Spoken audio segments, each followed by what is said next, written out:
परमात्मा यहाँ जब आते हैं एक अच्छे नागरिक का रोल भी करते हैं, सतगुरु का रोल भी करते हैं, भूमिका करते हैं वो।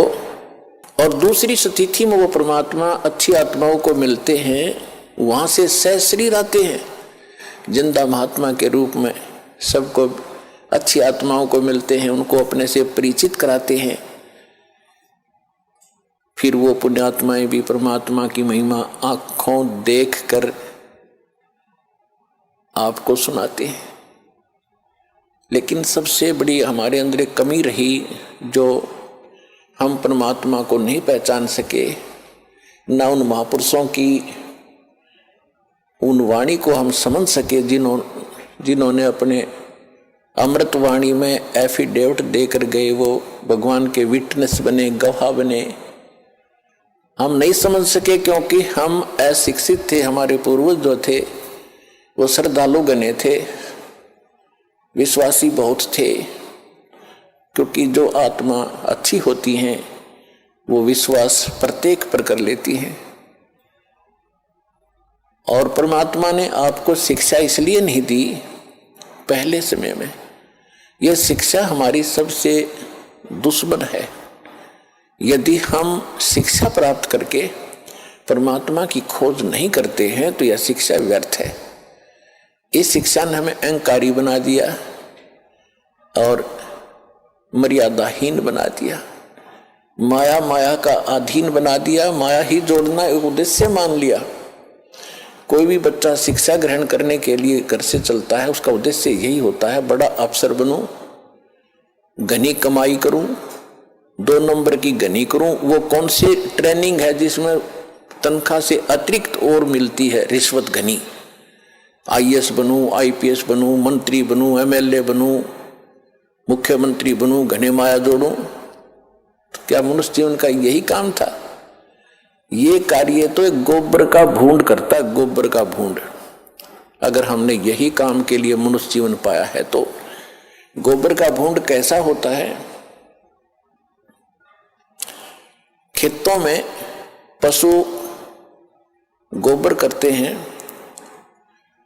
और उसको भूंड होते हैं, छोटे छोटे जीव होते हैं, और वो क्या करते हैं, उस गोबर को निकालते हैं, उसमें से उसके गोली बनाते हैं, गोले छोटे छोटे, और उसको धका के उसको रोल करके अपने बिल में भर लेते हैं। उस बिल को गहरा बनाते रहते हैं मिट्टी से खोद खोद के, और उसको गोबर को ठोक लेते हैं गरोले बना बना के, वो गोबर खाते हैं। तो वो व्यक्ति, वो प्राणी वही होते हैं जो मनुष्य जीवन में माया जोड़ जोड़ जोड़ जोड़ कर बैंक भर ले, कोठी बना दे, बंगले बना ले। फिर वो क्या करते हैं, वो हमने देखा कई बार। हम क्योंकि दास का जन्म किसान परिवार में हुआ, खेतों में जाना पड़ता था, पाली भी गए कई बार पशुओं को साथ के साथ। तो वो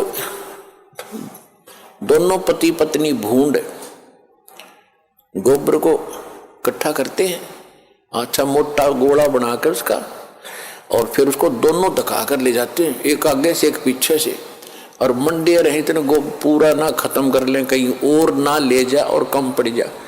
और कभी कभी भैंस या गाय के पैर के नीचे आके वो दोनों ही मर जाते थे। वो गोबर धरा धरा रह जाता, इकट्ठा करा करा बिल में।